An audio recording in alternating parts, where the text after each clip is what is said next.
फिराज का दिल जोर जोर से धड़क रहा है। हाथ में एक कागज है, वो तकरीर करने वाला है।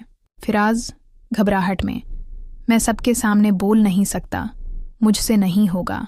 इसका दोस्त अहमद आता है। अहमद, फिराज, तुमने ये तकरीर कितनी मेहनत से लिखी है, बस दिल से बोलो, बाकी सब खुद हो जाएगा।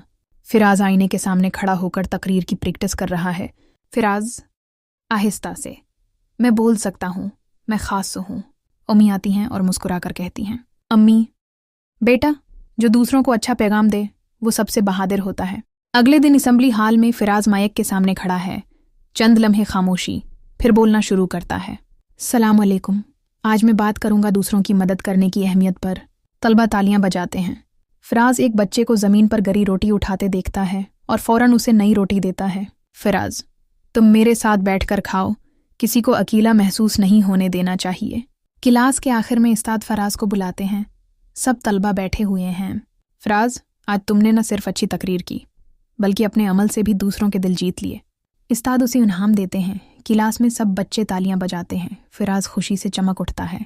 फिराज दिल में सोचता है, मैं वाकई कुछ खास कर सकता हूँ। नन्हे बच्चों, याद रखो, हर बच्चा खास होता है। तुम भी कुछ बड़ा कर सकते हो, बस यकीन, हिम्मत और नेकी से कदम बढ़ाते रहो। वीडियो को लाइक और शेयर कीजिए। मज़ीद ऐसी कहानियों के लिए चैनल को सब्सक्राइब करें। बेल आइकन दबाना ना भूलें। Thanks for watching.